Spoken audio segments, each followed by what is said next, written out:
amigas y amigos del auditorio conformado por las redes sociales. Qué gusto tener nuevamente esta comunicación con ustedes, y aquí desde el terruño, Huatusco, como decían los poetas antiguamente, y lo decían orgullosos, y en el cobijo de mi hogar familiar. Un servidor, el licenciado Daniel Méndez Vivanco, les da la más cordial bienvenida a este espacio que ahora, en esta etapa que ha ido evolucionando de TRC Play, la radio y la televisión de Huatusco, está inaugurando un nuevo concepto. Entonces, en este espacio, pues con el consentimiento de su titular, el ingeniero Roberto López, pues he sugerido que podemos llamarlo algo así como reflexiones históricas. En la medida en que la vida y la oportunidad del vivir diario a través de los compromisos nos lo vayan permitiendo, pues estaré compartiendo con ustedes estas reflexiones históricas. Ya que estoy en ese tenor de ideas, pues lo que yo quiero decirles es que estamos dejando que transcurra el mes de octubre de 2018. Estamos inmersos poco más allá de la mitad de este mes de octubre, que es tan lleno de festividades, de conmemoraciones, sobre todo en este 2018, en el que estamos precisamente en esa línea de las conmemoraciones, pues recordando fechas muy significativas para nuestro país. Una de ellas, el pasado 2 de octubre, el 2 de octubre no se olvida.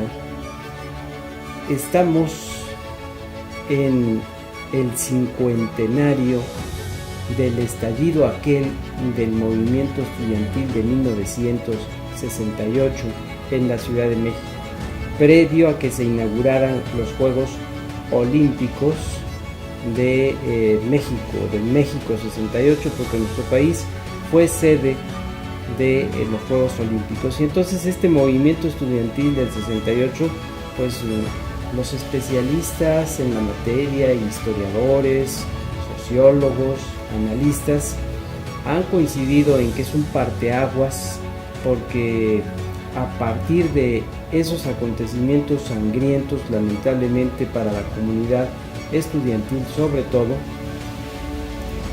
se vinieron dando una serie de evoluciones, de cambios, hasta llegar muy abruptos, otros muy lentos, pero también hasta llegar a lo que hoy está viviendo nuestro país con el advenimiento del gobierno de la alternancia en la administración federal, ahora con un partido que la verdad no pensábamos que fuera a ocurrir, con el triunfo de Morena y su candidato, el hoy presidente electo Andrés Manuel López Obrador.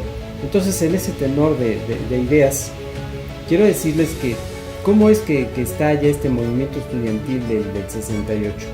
Pues este movimiento estudiantil del 68, como sucede en los grandes análisis que se hacen de los acontecimientos históricos, lo debemos captar en toda su dimensión a través de lo que sucedía más allá de nuestras fronteras del país, es decir, en el exterior, lo que sucedía a nivel nacional y luego las repercusiones que fue teniendo en los estados y en la propia región aquí de Huatusco.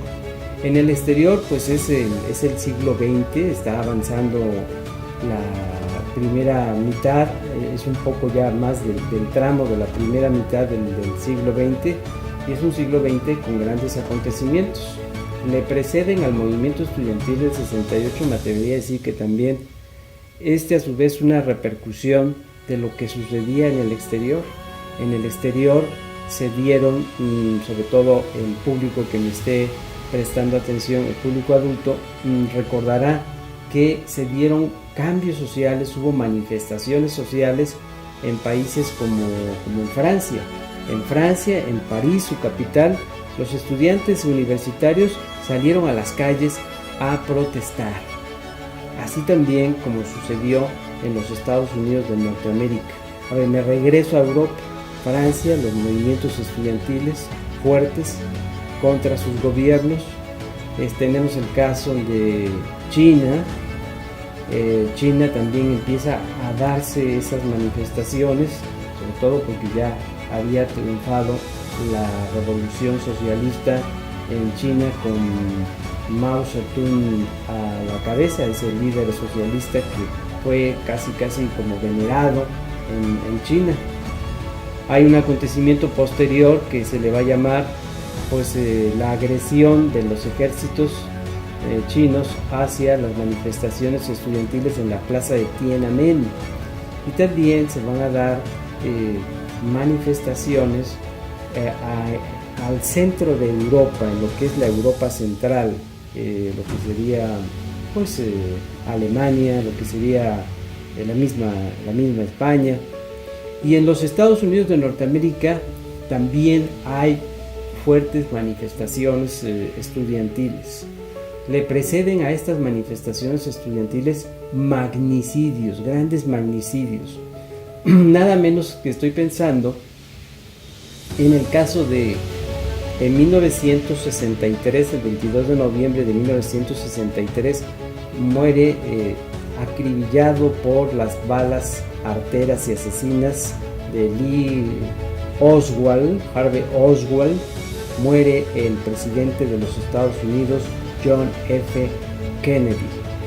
Y también en 1968, el 3 de junio de 1968, es decir, se están cumpliendo también 50 años del magnicidio del otro hermano del presidente John F. Kennedy, Robert Kennedy, el senador Robert Kennedy, que también se metió a la contienda y aspiraba a la presidencia de los Estados Unidos, y es muerto en el Hotel Ambassador allá en California por las balas asesinas de Shirhan Shishara, de origen sirio-libanés. Y algo importantísimo, antes de la muerte de John F. Kennedy y de Robert Kennedy, que eran defensores de los derechos humanos, y me atrevo a decir que estos dos representativos de la familia Kennedy simbolizaban algo muy especial en el alma, en el sentir de la sociedad norteamericana, y esto se desplayó hacia todo el mundo. Pero preceden a estas muertes ni más ni menos que la muerte también del líder negro Martin Luther King, el pastor Martin Luther King, que era defensor de los derechos no solamente de los negros, sino también de los derechos y los deberes ciudadanos en general. Entonces, en el ambiente mundial, la mentalidad de estos acontecimientos empezaron a simbrar sobre todo las conciencias de la gente. Mandó como un mensaje esta serie de acontecimientos, estuvieron mandando un mensaje a la mentalidad del ser humano en esos momentos de que las cosas no andaban bien y se tenían que cambiar. Venía la humanidad de una segunda guerra mundial, y esto había impactado sobre todo a las nuevas generaciones y a las generaciones jóvenes que en aquellos momentos tuvieron que empezar a incorporarse al aparato productivo de la sociedad y a tener los compromisos políticos, sociales y culturales propios de su tiempo. También hubo una repercusión de movimientos estudiantiles como el que vivimos aquí en México en 1968 en lo que sería el resto de Latinoamérica. Me quedo pensando el caso de Brasil. Allí también se dieron movimientos estudiantiles de protesta. No debemos olvidar también que es en esos años, y para ser más exactos, en 1965, la Iglesia Católica también experimenta un cambio, una serie de reformas que empezaron a impulsar al interior de la Iglesia Católica para ir quitando ese conservadurismo, ese arraigado momento o perspectiva muy conservadora que tenía la Iglesia Católica, de la forma de ver cristianamente las cosas en una forma muy tradicional con el concilio que hacía de muchos años, el concilio de Trento. Entonces llegaron dos papas en 1963 con la llegada de Juan XXIII, el Papa Bueno, que así se le llamaba, y que tomó la decisión de que la Iglesia Católica tenía que convocar a una reunión. Concilio quiere decir conciliar, reunirse para discutir. Se hizo famosa una frase del Papa Juan XXIII, hoy erigido santo de la Iglesia Católica, donde dijo: hay que abrir las ventanas, sacudirse el polvo y empecemos a reflexionar qué cosas tenemos que cambiar. Vamos a abrir las ventanas, abramos las ventanas para que soplen nuevos vientos, entren nuevos aires al interior de nuestra casa. Lamentablemente el pontificado de Juan XXIII fue muy corto, era un individuo ya de edad avanzada y muere. Le toca inaugurar la primera etapa del Concilio Vaticano I y lo sustituye el Papa Paulo VI, que es el que va a llevar a cabo la segunda etapa del Concilio Vaticano II y lo va a llevar a su terminación. De ese cambio de mentalidad de la Iglesia Católica, pues esto empezó también a simbrar esas conciencias también de quienes eran creyentes y cristianos, y empezó a tocar al resto de la sociedad con la famosa teoría de la liberación, y que se derivaría en teología de la liberación. Teología de la liberación para, a través del clero, contribuir al cambio de bienestar social de la humanidad. Pues ahí entonces tienen ustedes un repaso muy rápido de lo que estaba sucediendo en el mundo exterior a nuestro país, más allá de las fronteras, y después de un intervalo entraremos en la siguiente etapa de las causas.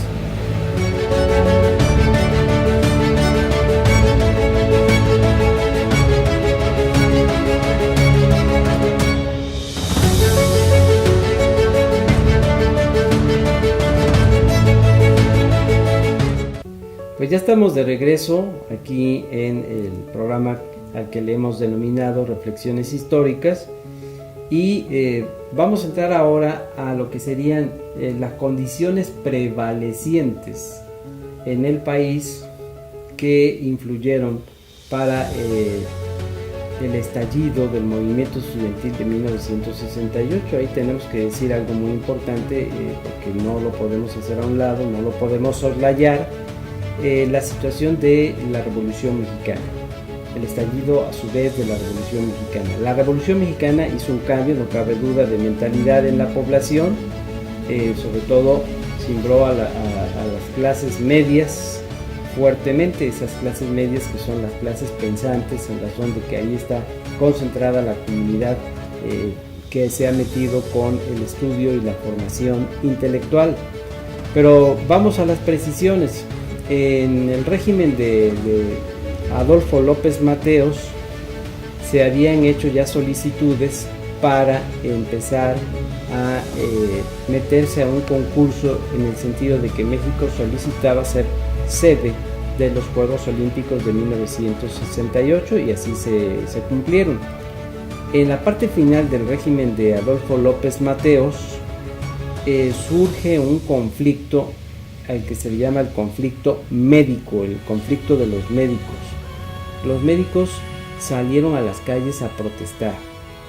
Los médicos pararon vamos a decirlo prácticamente así, pararon sus servicios asistenciales en los hospitales de gobierno, pararon porque la verdad es que se estaban cometiendo muchos atropellos en sus derechos laborales. No les pagaban los aguinaldos, no había sueldos de base, o sea, no se les otorgaban las plazas de base, y había muchos retrasos en los pagos que ellos tenían derecho para percibir como sueldos propios en el ejercicio de su profesión. Para eso, ya entonces Adolfo López Mateos termina su gestión de 6 años como presidente de la República y lo sustituye el presidente Gustavo Díaz Ordaz. es a este al que le toca enfrentar fuertemente el conflicto médico. Hubo algunos intentos de diálogo para las comisiones de gobierno federal con los que estaban al frente del conflicto médico, pero no fructificaron. Y entonces, para acabar pronto con esta significación del conflicto médico, el gobierno de Gustavo Díaz Ordaz mandó a los elementos del ejército mexicano, sobre todo al hospital 20 de noviembre, que era el más representativo de la manifestación de los médicos, y los médicos fueron sacados con lujo de agresión física, con lujo de violencia del hospital. Y entonces ya se podrán imaginar la inestabilidad que vino por no brindar los servicios médicos a la población. Eso fue muy sonado, pero aparte de ello, la represión que hubo hacia el sector médico pues provocó un descontento. Sumado a ello, vino una manifestación de los trabajadores ferrocarrileros. Los trabajadores ferrocarrileros también empezaron a hacer una serie de reclamos de tipo laboral, pagos de aguinaldos, buen pago de sus salarios, seguridad social, y fueron recibidos también con lujo de agresión, con voces que se acallaron por parte de las Fuerzas Armadas enviadas por el gobierno del presidente Gustavo Díaz Ordaz. Sus principales líderes, como Demetrio Vallejo, fueron encarcelados. Este líder al que me estoy mencionando fue encarcelado, y también los que eran los partidos de oposición que se sumaron a estas causas para apoyar a estas causas. Ahí ya estaba un partido comunista desenvolviéndose en nuestro país, pero estaba en la clandestinidad. Era la izquierda política mexicana que empezaba a unirse a través de agrupaciones políticas, pero no estaban reconocidas por las autoridades electorales. Estoy pensando el caso del líder Valentín Campa. Entonces también fueron reprimidos por las Fuerzas Armadas de nuestro país, con el gobierno de Gustavo Díaz Ordaz a la cabeza. Y se suma un tercer conflicto, que es el ya también, así como ha habido a lo largo de la historia hasta los años más recientes, un conflicto de la clase magisterial a través del CENTE, el Sindicato Nacional de Trabajadores de la Educación, que ya existía y que también peleaba fíjense qué paradoja con los tiempos actuales, peleaba ya un mejor posicionamiento laboral que los llevara a un estadio mejor en el nivel de vida. Y ahí también, en ese conflicto magisterial, lo que sucedió es que el gobierno federal no estaba acostumbrado, eso hay que decirlo y hay que acotarlo muy bien, no estaba acostumbrado a escuchar estos reclamos. Hoy ya vemos que cuando hay este tipo de manifestaciones se organizan comisiones por parte del gobierno federal, y entonces salen a dialogar antes de llegar al uso de la fuerza pública, que se utiliza como último recurso. Salen a dialogar para tratar de establecer acuerdos con quienes están haciendo los reclamos. Bueno, esas son las condiciones prevalecientes en nuestro país, y que derivaron en que llegara el año de 1968, el 2 de octubre de 1968, y estallara el conflicto estudiantil. ¿De dónde vino este conflicto estudiantil? Bueno, empezó por un problema interescuelas, de las escuelas vocacionales, una de ellas la escuela Isaac Ochoterena, que se enfrentó con el grupo de la escuela vocacional, y en ese sentido la gota que derramó el vaso de agua fue que en ese conflicto interestudiantil el gobierno, ¿cómo respondió? Mandando a los elementos del ejército a reprimirlos. Y entonces es como la ley del boomerang, se le regresó al gobierno la manifestación estudiantil, y esto empezó a aumentar, a subir de nivel y a subir su intensidad. Entonces, ¿qué tuvo como desenlace? Hubo una serie de protestas, una manifestación famosa en el 27 de septiembre, previo al 2 de octubre, el 27 de septiembre en la Universidad Nacional Autónoma de México, y presidida por el rector Javier Barros Sierra, y hasta que llegó el momento en que también el ejército fue autorizado para intervenir, pero también con grupos paramilitares como el Grupo Olimpia, para intervenir y acallar esta manifestación estudiantil, que tuvo como desenlace el 2 de octubre. El 2 de octubre de 1968 se da la masacre estudiantil, porque intervino el ejército, intervinieron los grupos paramilitares como el Grupo Olimpia, y pues sabemos ya todo lo que ha ocurrido, lo hemos podido ver a través de imágenes que tenemos y que han sido guardadas muy bien para que nos quede esa memoria histórica, y también las literaturas periodísticas que dan fe de aquellos años vividos. Como decía yo, el 2 de octubre no se olvida porque es un parteaguas para poder entender esto que está ocurriendo, estos cambios políticos que están ocurriendo actualmente en nuestro país. Ahí se origina todo eso, en esa lucha denodada de los estudiantes y de los conflictos que hablé anteriormente. Estamos cumpliendo 50 años de esos acontecimientos. ¿Qué le parece si vamos a una pausa y en el tercer momento les hablo de los efectos, las repercusiones que hubo hacia el interior de nuestro país, sobre todo en el estado de Veracruz? Pero eso se los platico regresando.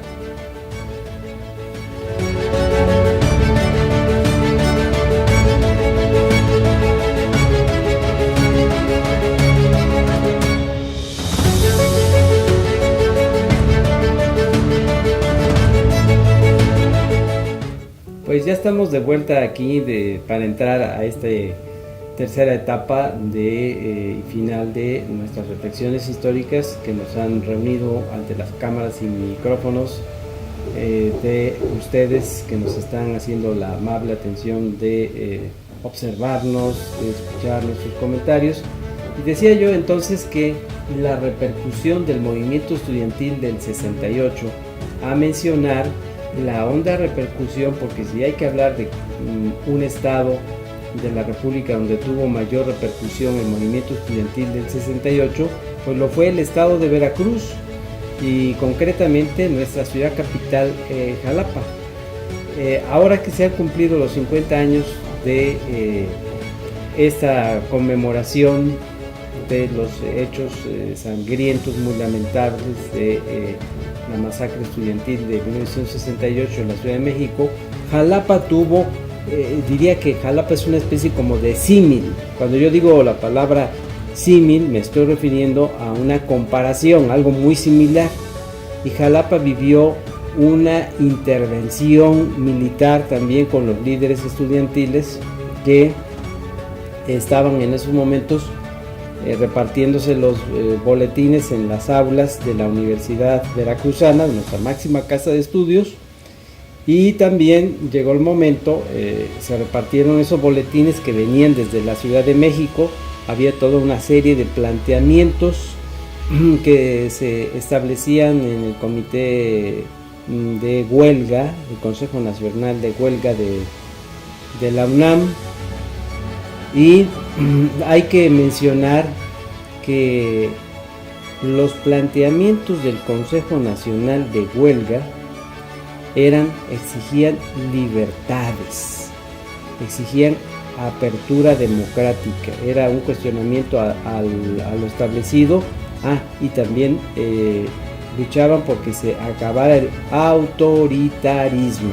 Les había molestado mucho la intervención militar para acallar sus manifestaciones. Entonces se dio una concentración en el centro de Jalapa, y en esa concentración vino una marcha que fue pasando por lo que es la parte que une la avenida Vilacamacho con completamente lo que es el centro de nuestra ciudad capital. Y cuando llegaron en esa marcha más o menos a la altura de donde está esa bifurcación, no sé si lo recuerda usted, esa bifurcación que hace pasando Palacio de Gobierno en lo que es la calle Enríquez, llega un momento en que hay una bifurcación donde está ahora Banamex, y de un lado es la calle Jalapeños Ilustres, y luego está la otra bifurcación donde se encuentra la otra parte lateral derecha de este edificio de Banamex. Cito el edificio de Banamex porque ese es el entronque, y me estoy refiriendo a la otra calle que es Zamora. Cuando llegó esa manifestación a esa circunscripción, a ese límite, ya los estaban esperando los granaderos, y entonces hubo una intervención militar, hubo agresiones físicas.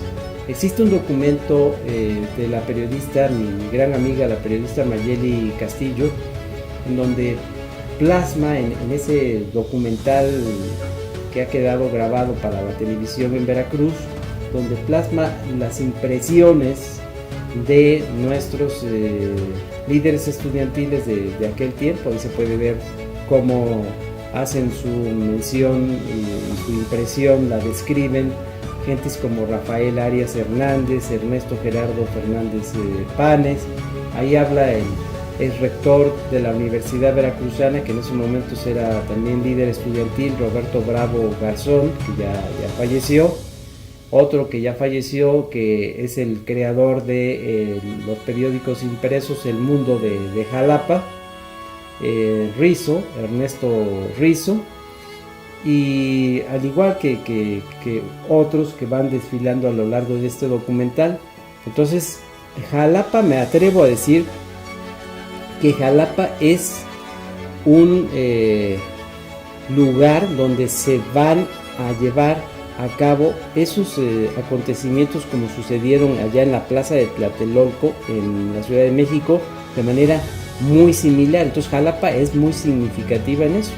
En estos 50 años quiero comentarles, y yo los invito para que vayan teniendo ese acceso a libros que han salido muy interesantes. Uno de ellos es de Joel Hurtado Ramón, que es un líder estudiantil, es amigo mío y es líder estudiantil de aquella época. Otro libro que ha salido, el libro de Joel Hurtado, se llama El Movimiento Estudiantil del 68 en Jalapa. Lo mismo, con un título similar, está el libro de Javier Lizárraga, muy completo, muy interesante el libro de Javier Lizárraga. Y hay otro libro que se llama El Conflicto Estudiantil de 1968 en Jalapa, también en donde se toman en cuenta, es una coordinación que hace el autor de ese libro para hacer entrevistas a su vez de los líderes estudiantiles, los líderes exponenciales del movimiento estudiantil del 68 en Jalapa en aquellos tiempos, en aquellas circunstancias. Y bueno, aquí viene la parte que quiero resaltar. Siendo yo muy chico, recuerdo muy bien, debe haber tenido como unos 8 años, en Huatusco también se dieron esas repercusiones. Recuerdo que se había convocado a un certamen de oratoria en lo que era el Cine Olga, que ya no existe en nuestra ciudad de Huatusco, Veracruz.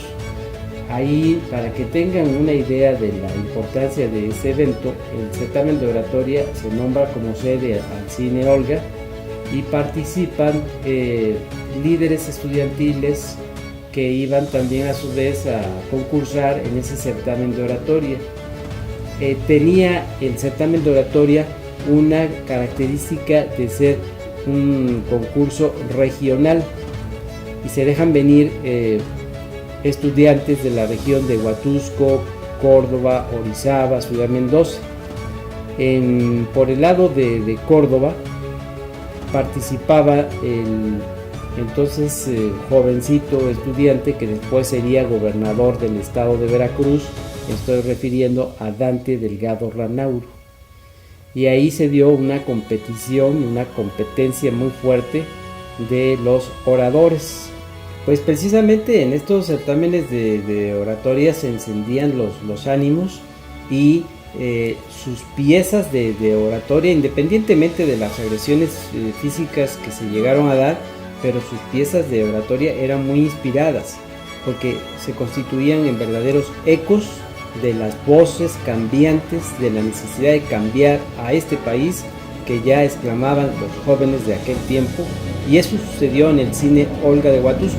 Recuerdo que yo estaba afuera del cine Olga, habíamos ido a esperar a mis hermanos, sobre todo el hermano que estaba allí al interior del cine Olga en el certamen de oratoria, el doctor Francisco Javier Méndez Vivanco, pues nos narró ya de viva voz directamente de lo que había ocurrido. Me parece que estoy viendo cuando se acaloraron los ánimos, llegaron a la agresión física y salieron del cine Olga. En esos momentos pasaba, fíjese usted, pasaba un sacerdote que estaba de párroco en Huatusco, muy querido en Huatusco, que era el padre Enrique Trejo y Domínguez. Venía en su camioneta, parece que estoy viendo la camioneta, una camioneta que tenía un carrito así azul con franjas color naranja, y los estudiantes, en donde iba Dante Delgado Ranauro, iba otro estudiante que me parece que acaba de fallecer no hace mucho, Rodolfo Villaseñor, y los estudiantes pararon el carro donde venía el sacerdote Enrique Trejo y Domínguez, porque los ánimos efectivamente y de manera reiterada estaban encendidos. Ellos querían hacer escuchar su voz, y entonces eso nos permite ver, amigos y amigas del auditorio, cómo este asunto del movimiento estudiantil del 68, en sus manifestaciones, en sus exclamaciones, pues fue corriendo en distintos lugares de nuestro país, como sería el caso, ya lo dije, del estado de Veracruz y de Huatusco, el estado de Veracruz, en donde más repercusiones tuvo el movimiento estudiantil del 68. Sobre eso, ustedes han observado que a lo largo de la grabación de este programa he tenido en mis manos el libro que estoy mostrando. El libro es una sugerencia bibliográfica, cómo ha salido la literatura para conmemorar los 50 años del movimiento estudiantil de 1968. Mucha, abundante información bibliográfica. Espero en otra ocasión tener una oportunidad más para seguir con estas reflexiones históricas que nos hacen detenernos en el camino y meditar sobre lo que ha sido nuestro pasado, para poder entender el presente que estamos viviendo y de alguna manera avisorar el futuro. Por hoy, muchas gracias por su atención, que se encuentre usted muy bien, le deseo lo mejor y hasta la próxima.